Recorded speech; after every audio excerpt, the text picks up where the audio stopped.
अस्सलाम वालेकुम, कैसे हैं आप सब लोग। Hope so you all are doing great. और आज की इस वीडियो में जो मैं आपको शेयर करने वाली हूँ, वैसे तो ये मेरी फ़र्स्ट वीडियो है, so welcome to my first video. तो आज की इस वीडियो में मैं आपके साथ शेयर करने वाली हूँ ऑल अबाउट ग्लाइकोलिक एसिड।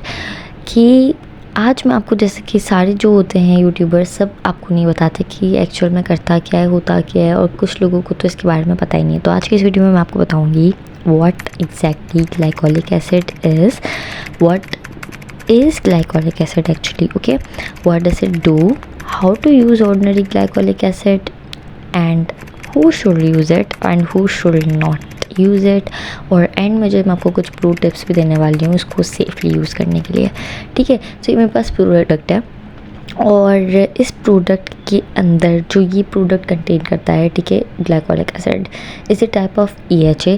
भाई मैं देखो तुम लोग को ना इंग्लिश और उर्दू दोनों में बताऊंगी, ठीक है। वैसे तो एसिड का नाम मैं नहीं ले सकती उर्दू में, बट हाँ जितना हो सकता है, let's be honest guys. Glycolic acid is a type of EHA, the short form of alpha hydroxy acid. It's a naturally derived from the sugar cane. It's a chemical exfoliant, which means instead of scrubbing the skin physically, it dissolves the bonds between the dead skin cells on the surface so they can shed off more easily. पता है मुझे कुछ समझ नहीं आया होगा, उर्दू में बता देती हूँ, हिंदी में भी बता देती हूँ। इंडियन है भाई, पाकिस्तानी है, सही है, बता देती हूँ, कोई बात नहीं। भाई देखो, ये एक तरह का एक AHA होता है जो कि एसिड का नाम है, अल्फा हाइड्रोक्सी एसिड, जो कि नेचुरली शुगर से जो है वो ड्राइव हुआ होता है, ठीक है। केमिकल एक्सफोलिएंट ही बोल दो भाई आसान सी ज़बान में, ठीक है।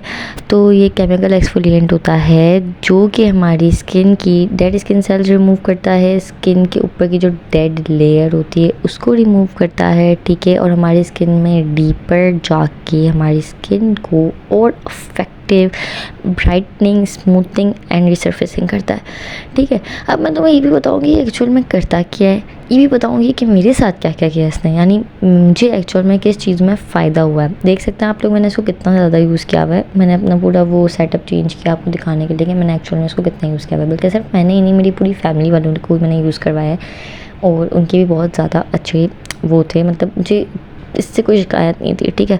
मैंने फर्स्ट टाइम जब इसको यूज़ किया था ना, तो मैंने गलत तरीके से यूज़ कर लिया था। गाइस, हर चीज़ हर किसी पे सूट नहीं करती है। ऑफ कोर्स ये बात है कि हम जो हैं अपनी चीज़ों को इस तरह यूज़ करें कि हमें, कुछ लोग होते हैं जिनको यूज़ करने का तरीका नहीं आता और बोलते हैं कि भाई हमने तो यूज़ किया था, हमें सूट ही नहीं किया।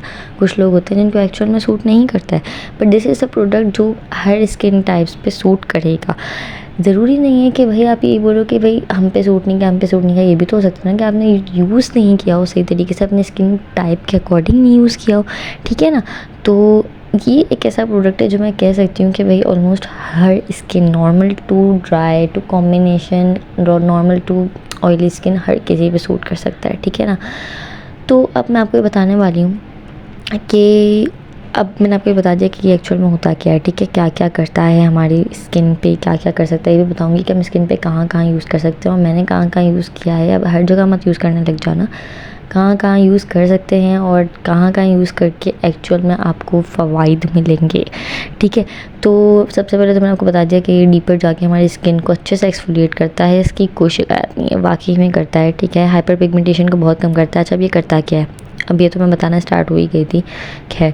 सो what is it actually do, it exfoliates the top layer of the dead skin cells, feed the dark spots, hyper pigmentation and एक्सार्स। यानी कि जो ये है, ये हमारी स्किन की टॉप लेयर को जो है वो एक्सफोलिएट का भी मतलब बता देती हूँ।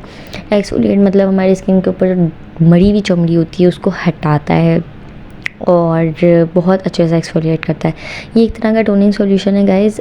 हम इसको एज एन टोनर भी यूज़ कर सकते हैं, बट टोनर रोज़ के रोज़ उठा के यूज़ मत कर लेना, टोनर नहीं। मैं मेरी स्किन केयर में सही बताऊँ तो टोनर नहीं है, ये एक टोनिंग सॉल्यूशन है, विच इज़ हम इसको स्क्रब और टोनर के इंस्टेड यूज़ कर सकते हैं। हफ्ते में 2 से 3 बार यूज़ करना है, ठीक है। अब आगे देख लो, टिप्स भी बताऊँगी, सब कुछ सुन के जाना, आधा अधूरा सुन के मत निकल जाना। हाइपर पिगमेंटेशन वाकई में कम करता है। हमारे जो नकल्स पे होती है हाइपर पिगमेंटेशन, अराउंड माउथ और नीज़, एल्बोज़, नकल्स, इन सब जगहों पे होती है। तो अगर हम इसको कंसिस्टेंसी से यूज़ करेंगे, ऐसा है कि महीने में 1 से 2 बार यूज़ कर लिया, भाई बहुत यूज़ कर लिया ऐसा है, तो भाई फिर रहने दो, तुमसे कुछ नहीं हो पाएगा। अगर हाँ मेरे बताए हुए तरीके से, जैसे मैं बता रही हूँ उस तरीके से अगर तुम यूज़ करते हो तो yes, it's worth it for you and for me as well.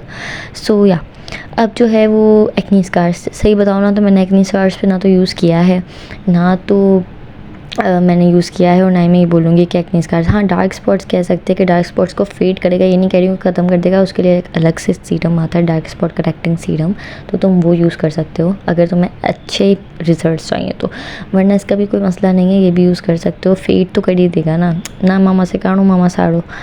अच्छा जी, तो अब क्या करेंगे कि ये हमारी स्किन का टेक्सचर इम्प्रूव करता है, ठीक है, स्मूथर करता है, सॉफ्टर करता है, और हमारी स्किन को इवन बनाने में हेल्प करता है। जब हमारे हाइपर पिगमेंटेशन ख़त्म करेगा तो वैसे ही इवन स्किन टोन हो जाएगी, तो टेंशन की कोई बात ही नहीं है। जब मैंने शुरू में इसको यूज़ किया था ना guys, literally let's be honest कि मैंने जो इसको लिटरली स्टार्ट में यूज़ किया था तब मेरे फेस पे हो गया था कुछ प्रॉब्लम, इचिंग हो गई थी। वो इसलिए कि तुम्हें हमेशा एक बात याद रखनी है कि अगर तुम कोई भी एक्टिव एसिड यूज़ कर रहे हो तो इसको किसी दूसरे एक्टिव एसिड के साथ मिलाना नहीं है, ठीक है।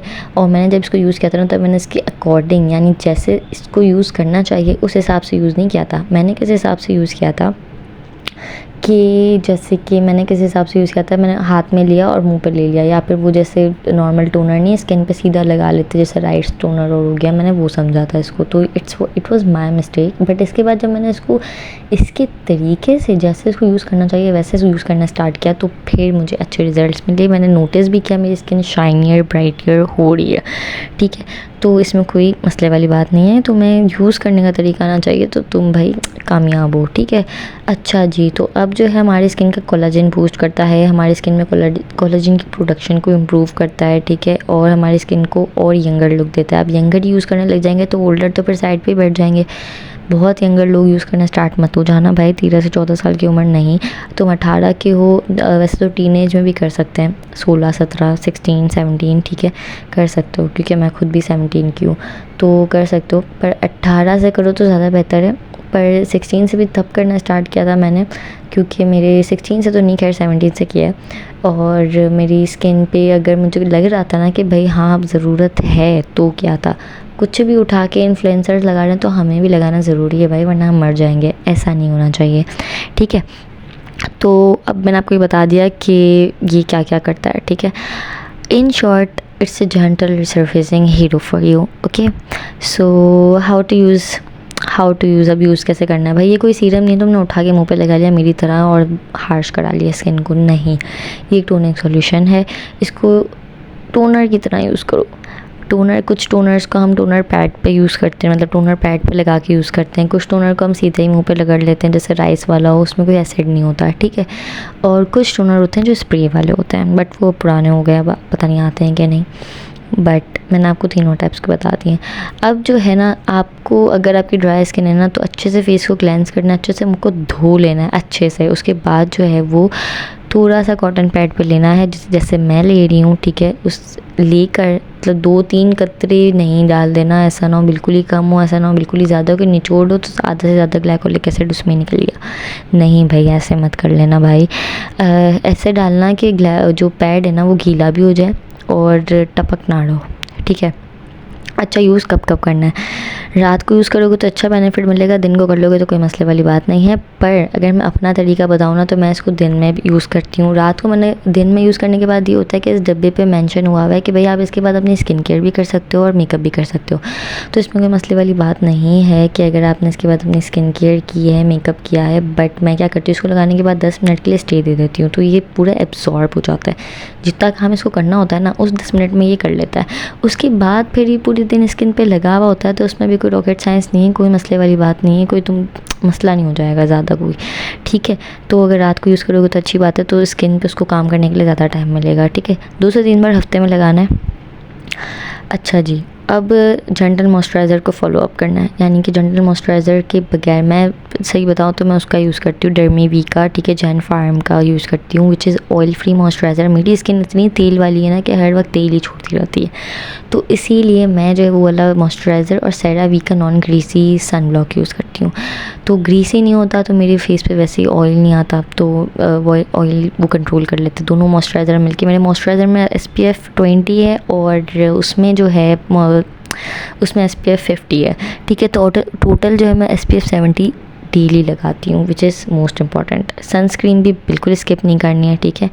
ग्लाइकोलिक एसिड आप नेक्स्ट डे अगर नोटिस करोगे अपनी स्किन पे तो वो इंक्रीज़ कर देगा आपकी सन सेंसिटिविटी। यानी कि अगर आपकी स्किन को सन से बहुत ज़्यादा आपकी मजबूरी है सन एक्सपोजर में जाना या आपकी ज़रूरी है सन के अराउंड घूमना, तो अगर मजबूरी है तो फिर आप जो है अगर रात को लगा के सोते हो तो सुबह फिर आपको इतना कोई प्रॉब्लम नहीं होगा, आपकी स्किन बहुत ग्लो मार रही होगी। ठीक है। अच्छा, तो कौन कौन इसको यूज़ कर सकता है और कौन कौन यूज़ नहीं कर सकता। ग्रेट किसके लिए होता है? डल स्किन है अगर आपकी तो ग्रेट है, टेक्सचर स्किन है तो ग्रेट है, एक्नी मार्क्स हैं तो इसके मतलब एक्नी मार्क्स मैं जस्ट बता रही हूँ कि क्या क्या करता है, बट मेरी स्किन पे जो है इसने डल स्किन है तो बेस्ट है, टेक्सचर्ड स्किन है तो भी बेस्ट है। एक्नी मार्क्स के लिए मैं कुछ कह नहीं सकती हूँ, अनइवन स्किन टोन है तो भी बेस्ट है। नॉर्मल टू ऑयली और हर स्किन टाइप के लिए यूज़ कर सकते हैं, बट तुम्हें पता होना चाहिए कि भाई तुम्हारे स्किन के हिसाब से कौन सा फेस वॉश अच्छा है और किस फेस वॉश के बाद तुम यूज़ कर सकते हो। क्योंकि अगर तुम्हारे फेस वॉश में ही होगा बेंजोल पेरोक्साइड तो फिर भाई तुम कैसे ही तुम्हारी स्किन पे तो हार्श हो गई ना, फिर आके मत बोल देना कमेंट सेक्शन में कि आपने तो बताया था, हमने तो किया, एक्नी आ गई। नहीं भाई, ऐसे नहीं करना। ठीक है। मैं जो यूज़ करती हूँ ना वो पर्सनली सैयद गनी का उपटन वाला फेस वॉश यूज़ करती हूँ, तो गोट मिल्क मुझे नहीं चला है। ठीक है। उपटन वाला चला है तो मैं उपटन वाला, हिमानी का भी मैं उपटन वाइटनिंग वो वाला जो होता है वो यूज़ करती हूँ। हिमानी का एक होता है फेस पे रगड़ने वाला जो फोमिक टाइप होता है, फोम की तरह निकलता है। ठीक है। तो तुम भी वो यूज़ कर लोगे तो मसला नहीं है, क्योंकि उसमें कोई एक्टिव इंग्रेडिएंट नहीं है। और मैं उस फेस वॉश के बाद अगर मुझे कुछ लगाना होता है तो लगाती हूँ, क्योंकि उसके बाद मेरी स्किन खिंचा नहीं रही होती है। ठीक है। कुछ फेस वॉश होते हैं जिनको यूज़ करने के बाद स्किन आपकी खिंचा रही होती है। अच्छा, अब स्किप करना है तुम्हें, अब ये नहीं यूज़ करना। अगर तुम्हारी स्किन बहुत ज़्यादा सेंसिटिव है, डैमेज्ड है या स्किन बैरियर ढला के बैठे हुए हो, ऑलरेडी बहुत ज़्यादा इरिटेटेड है तो बिल्कुल भी मत लगाना। ठीक है। और इरिटेटेड हो जाएगी, क्योंकि और जाहिर सी बात है तुम एसिड लगा रहे हो यार, you are using strong actives like अगर तुम यूज़ कर रहे हो रेटिनॉल, बेंजोल पेरोक्साइड जैसे कि मैंने अभी बताया, या vitamin C at the same routine, फिर तुम्हें उसमें ग्लाइकोलिक एसिड भी डालना है, तो सारे एसिड तुम्हें एक ही टाइम पे अपने मुंह पे नहीं भर लेना है। ठीक है। तो इसलिए तुम्हें ये सब नहीं लगा, ये सब अगर है प्रॉब्लम्स तो स्किप कर देना है। अब आते हैं प्रो टिप्स पे कि तुम्हें यूज़ करोगे किस तरह से यूज़ करोगे तो तुम्हारे लिए सेफ़ है। सबसे पहले जो है सेफ़ है। ठीक है। तो सबसे पहले क्या करोगे, एक पैच टेस्ट कर लेना। ठीक है। यूज़ करने से पहले स्लोली जो है, अगर तुम बिगनर हो तो हफ्ते में 1 से 2 बार यूज़ करो, क्योंकि मैंने 2 से 3 बार बोला है, तो हफ्ते में 1 से 2 बार यूज़ करो। ठीक है। अच्छी बात हो जाएगी। और दोपहर में यूज़ करना तो सही है, क्योंकि रात को लगा के सोए सुबह कुछ उल्टा पुल्टा हुआ तो इसलिए। और दिन में भी लगाने के बाद 10 मिनट का स्टे दे देना अगर स्टार्टिंग है तो, वरना अगर तुम्हें पता है कि तुम्हारी स्किन पे सूट कर जाएगा तो कोई मसले वाली बात नहीं है। अच्छा, अदर एसिड्स या हार्श एक्टिव्स के साथ इसको मिक्स नहीं करना। ठीक है। अपनी स्किन को हमेशा टोनर के लगाने के बाद हाइड्रेट और मॉइस्चर करना है very well. Okay, it's so important. Sunscreen is non negotiable. So guys, now don't forget to like, comment and subscribe. If this helped you, let me know what ingredient or product you want me to break down next. Your glow up, it starts here honestly. मैंने आपको जितना भी review अभी तक दिया है सारा honestly दिया है गाइस। अगर आपकी ज़रा सी भी हेल्प की हो ना इस वीडियो ने तो लाइक और सब्सक्राइब करके तो चली जाना यार। Thanks for watching.